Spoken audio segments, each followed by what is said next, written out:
একজন আর্জেন্টিনা ভক্ত তথা মেসি ভক্ত হিসাবে আপনাকে আমি যদি একটা কোশ্চেন করি যে আপনি কি এই বিশ্বকাপে মেসির কাছ থেকে 15টা গোল দেখতে চান নাকি মেসির হাতে আরেকবার বিশ্বকাপ দেখতে চান?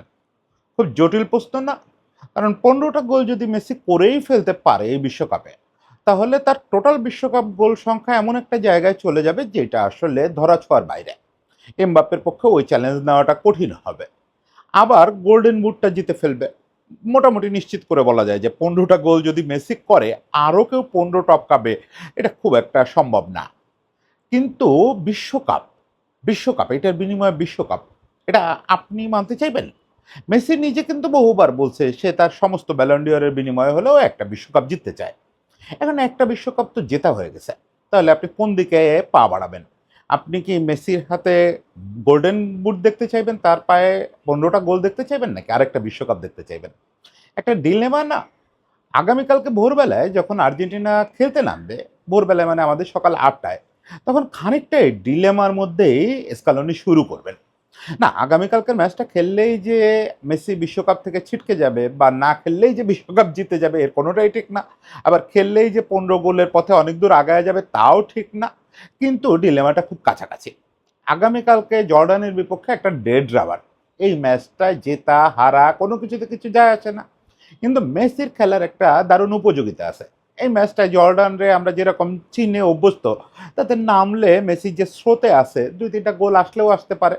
কিন্তু মুশকিল হচ্ছে জর্ডানের বিপক্ষে এই ম্যাচটা খেললে মেসির ওয়ার্কলোড ম্যানেজমেন্টে একটা ধাক্কা লাগবে। ম্যাচটা ইনজুরির ঝুঁকি থাকে। বিশ্বকাপটাই শেষ হয়ে যেতে পারে।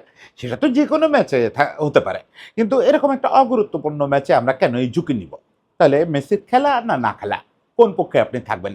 খুব কঠিন সিদ্ধান্ত। কালকে বাঁশিটা বাজার পরে ৯০ মিনিট পর্যন্ত দেখার পরে আপনি হয়তো স্কালোনিকে গালিগালাজ করবেন। নামালেও গালিগালাজ করবেন, না নামালেও গালিগালাজ করবেন। মানে যদি আপনার মন মতো রেজাল্ট না হয়, আমিও করব। কিন্তু স্কালোনিকে কিন্তু ডিসিশনটা নিতে হচ্ছে এরকম একটা ডিলেমার মধ্যে বসে। স্কালোনি কোন দিকে যাবেন? যুক্তি কি বলে? স্কালোনির মাইন্ড সেটআপ কি বলে? মেসির শরীর কি বলে? মেসির শরীর এখন যেভাবে চলতেছে তাতে কি বলে? কালকে কি খেলা উচিত? আমরা একটু এই প্রশ্নটার উত্তর খুঁজি। অল্প কথায় খুঁজি যে মেসির কালকে জর্ডানের বিপক্ষে খেলা উচিত কি অনুচিত? কালকে জর্ডানের বিপক্ষে যে বেঞ্চ ইলেভেন নামতেছে এটা মোটামুটি আর্জেন্টাইন মিডিয়া থেকে শুরু করে দিন দুনিয়ার সব বিশেষজ্ঞ একমত হয়ে গেছে। কে কোন পজিশনে খেলবেন এরকম বিভিন্ন রকম গ্রাফিক্সও দেখতে পাচ্ছি, যদিও এক গ্রাফিক্সের সঙ্গে আরেক গ্রাফিক্সের তেমন কোনো মিল পাচ্ছি না।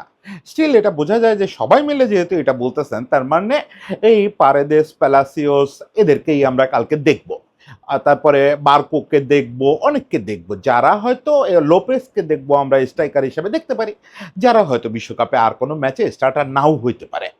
এরকম একটা টিম কালকে নামবে। এমনও শোনা যাচ্ছিল শুরুতে যে রুলি স্টার্ট করবে, এমি হয়তো স্টার্ট করবে না। এমি আদৌ থাকবে না, রুলি আর মুসো ভাগাভাগি করতে পারে পোস্টে পজিশনটা।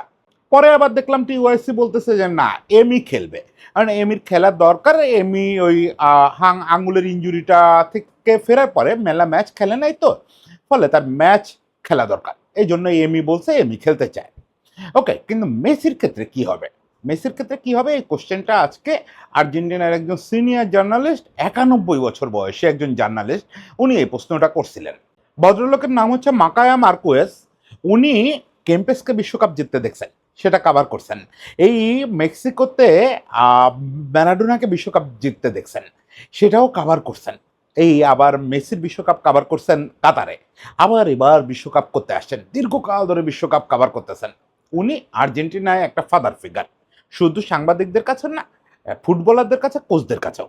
উনি কালকে প্রেস কনফারেন্সে জিজ্ঞেস করছিলেন স্কালোনিকে যে কালকে কি মেসি খেলবে? তো স্কালোনি একটু থতমত খেয়ে গেছেন। স্কালোনি বলছেন যে আমি তো সাধারণত ম্যাচের আগের দিন এই প্রশ্নের উত্তর দেই না, কিন্তু প্রশ্নটা আপনি করে ফেলছেন তো আমাকে কিছু একটা বলতে হবে। আমি আপনাকে এটুকু কনফার্ম করি যে স্টার্ট করবে না, মানে সে শুরু থেকে ম্যাচে থাকবে না। এটা তো আসলে পরিষ্কার হলো না, বোঝা গেল যে মেসি একটু বিশ্রাম পাচ্ছে, এবং সেটা ৪৫ মিনিট মিনিমাম। যদি শুরুতেই না নামায় তাহলে প্রথম হাফে আর কেন নামাবে, সেকেন্ড হাফে গিয়ে নামাবে। সেটা কি পুরো সেকেন্ড হাফ? পুরো সেকেন্ড হাফ ও নামানো কি নিরাপদ হবে, সে আলোচনাটা আমরা করি। আমি দুটো বিশ্বকাপ আগেও হলে বলতাম মেসিকে কালকের ম্যাচে নামানোর কোনো দরকারই নাই, কারণ এই জর্ডানের মতো লোয়ার র্যাঙ্ক টিম যারা, তারা খুব ফিজিক্যাল ফুটবল খেলতো একসময়। বিশ্বকাপে এরা আসতই তারকা ফুটবলারদের আহত করতে।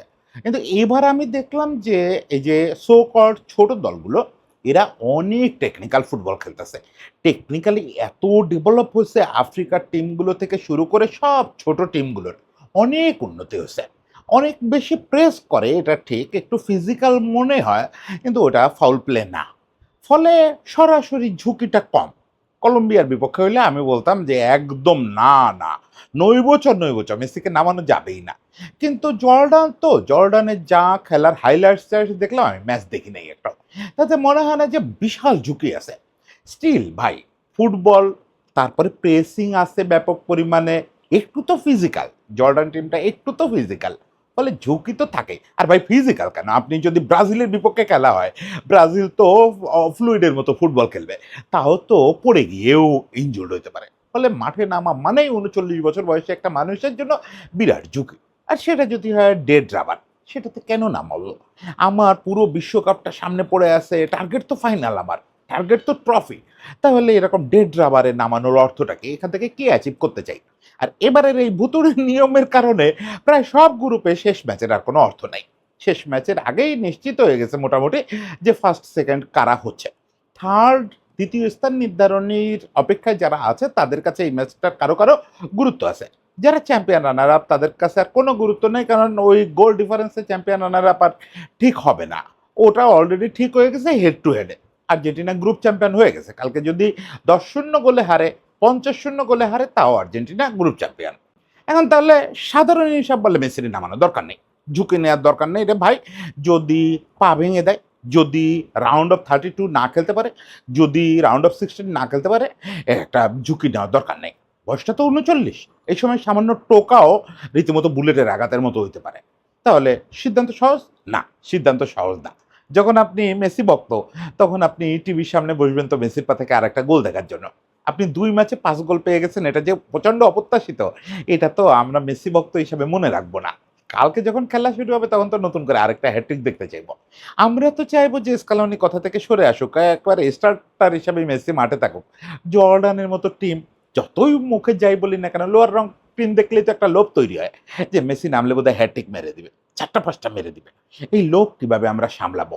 আবার কম্পিটিশন যেভাবে চলতেছে, অন্য যেকোনো বিশ্বকাপে ৫ গোল হইলে ১ ম্যাচ বসে থাকা যাইত, যে তারপরেও গোল্ডেন বুট আসবে। এবার কি একটা দানবীয় অবস্থা আপনি দেখেন। ৪ গোল করে কানের উপরে নিঃশ্বাস ফেলতেছে কে?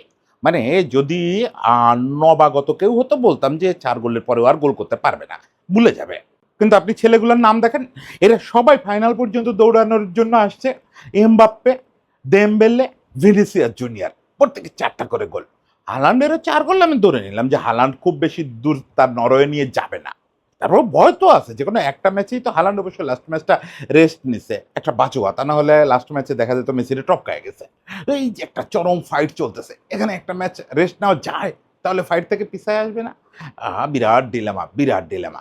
এখন স্কালোনির ক্ষেত্রে, স্কালোনি এইসব ডিসিশন নেওয়ার ক্ষেত্রে এই যে ক্ষুদ্র স্বার্থ বললাম না, এই দুটোই আসলে ক্ষুদ্র স্বার্থ। স্কালোনি যখন ভাববেন তখন আসলে এই ক্ষুদ্র স্বার্থ নিয়ে ভাববেন না। স্কালোনি এবং মেসির দুজনের ওই অন্তরাত্মার মিলটা আছে যে তারা এইসব ক্ষুদ্র স্বার্থ নিয়ে ভাববে না। তারা আসলে দেখবে কালকের ম্যাচে নামাটা সত্যি মেসির জন্য নিরাপদ হবে কিনা, ওয়ার্কলোড ম্যানেজমেন্টের জায়গাটা থেকে ঠিক থাকবে কিনা, ইনজুরির কথা ভাববে না দুজনের কেউই। কারণ ইনজুরি একটা দৈব ব্যাপার। এটা যেকোনো ম্যাচেই হতে পারে। ওটা আপনি ম্যাচ থেকে বসায় রেখে তো বাঁচাইতে পারবেন না। ইনজুরি না, ওয়ার্কলোড ম্যানেজমেন্টের ব্যাপারটা স্কালোনি মাথায় নেবেন। আর মাথায় নেবেন হচ্ছে যে নামলে কোনো উপকারিতা আছে কিনা, আর্জেন্টিনার কোনো উপকার হবে কিনা। এই দুটো জিনিসই আসলে এরা বিবেচনা করবে। ওয়ার্কলোড ম্যানেজমেন্টটা সবার আগে দেখা হবে। মেসিকে এখন এই ৩৯ বছর বয়সে খেলাতে গেলে মেসিকে অবশ্যই আপনার ওইটা সবসময় মাথায় রেখে খেলাইতে হবে যে তার চাপ বেশি হয়ে যায় কিনা, ইন্টেন্সিটি বেশি হয়ে যায় কিনা। বিশ্বকাপের মতো আসলে তো খুব দ্রুত খেলতে হয়, কিন্তু এবার আবার একটা উল্টো ব্যাপার আছে। এবার ওই বিশ্বকাপে গ্যাপ অনেক বেশি।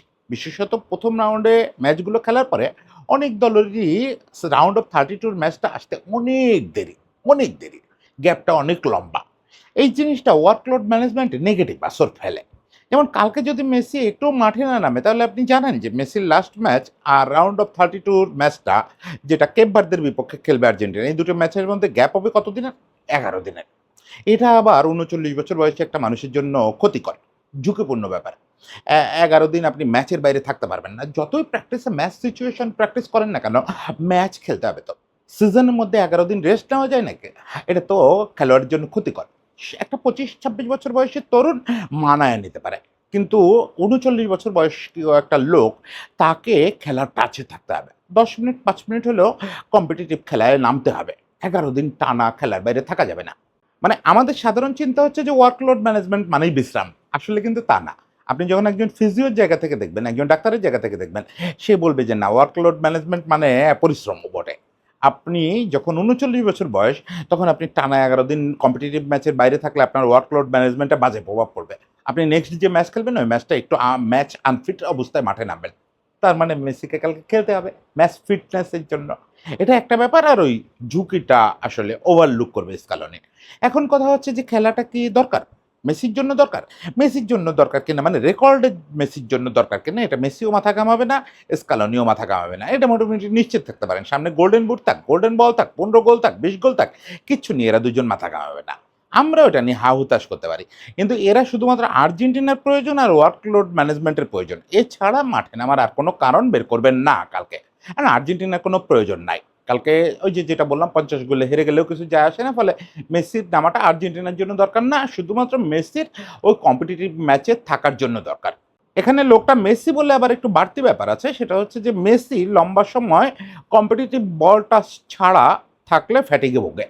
এই জিনিসটা মেসিকে যারা দীর্ঘদিন অনুসরণ করেন তারা জানেন যে অন্য যে কারো রিহ্যাব টাইমের চেয়ে মেসির রিহ্যাব টাইম চিরকাল কম হয়। ওর ক্যারিয়ারের তুঙ্গ সময়েও সে কম নিছে। সে দ্রুত মাঠে ফিরতে পছন্দ করে, দ্রুত খেলায় ফিরলে, কারণ সে বলেই, এটা ইন্টারভিউতেও বলছে বিভিন্ন সময়, যে যখনই ম্যাচ সিচুয়েশনে বা ম্যাচে সে কম্পিটিটিভ ম্যাচে যখন বল টাচ করে তখন সে অনেক বেশি বেটার ফিল করে। ফলে মেসিকে ওই যে ওয়ার্কলোড ম্যানেজমেন্টের ওটা একটা অংশ, যে আপনার বয়স হয়ে গেছে, আপনি হচ্ছেন ওরকম প্রজাতির খেলোয়াড় যিনি কম্পিটিটিভ ম্যাচ খেললে বেশি বেটার থাকেন। তার মানে মেসিকে চাওয়া হবে যে মেসি ম্যাচ খেলুক। তাহলে বোঝা গেল রেকর্ডের একটুও পরোয়া না করলেও মেসির ওই ওয়ার্কলোড ম্যানেজমেন্ট এবং তাকে গুড টাচে রাখা, এই দুটো কারণে হলেও মেসিকে কালকে স্কালোনি কিছুটা সময় মাঠে নামাবেন। সেটা অবশ্যই ফার্স্ট হাফে নামাবেন না, সেটা তো গতকালকে প্রেস কনফারেন্সেই বলে দিচ্ছেন। শুধু থাকবে সেকেন্ড হাফে কতটা সময় খেলাবেন উনি, কতটা সময় মেসিকে বল প্লে করতে দিবেন।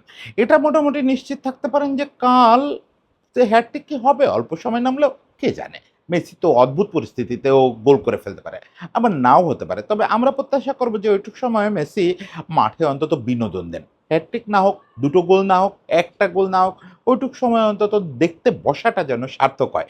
সেটা হলেই সবাই খুশি হবে। সবার জন্য শুভেচ্ছা ও অনেক ভালোবাসা।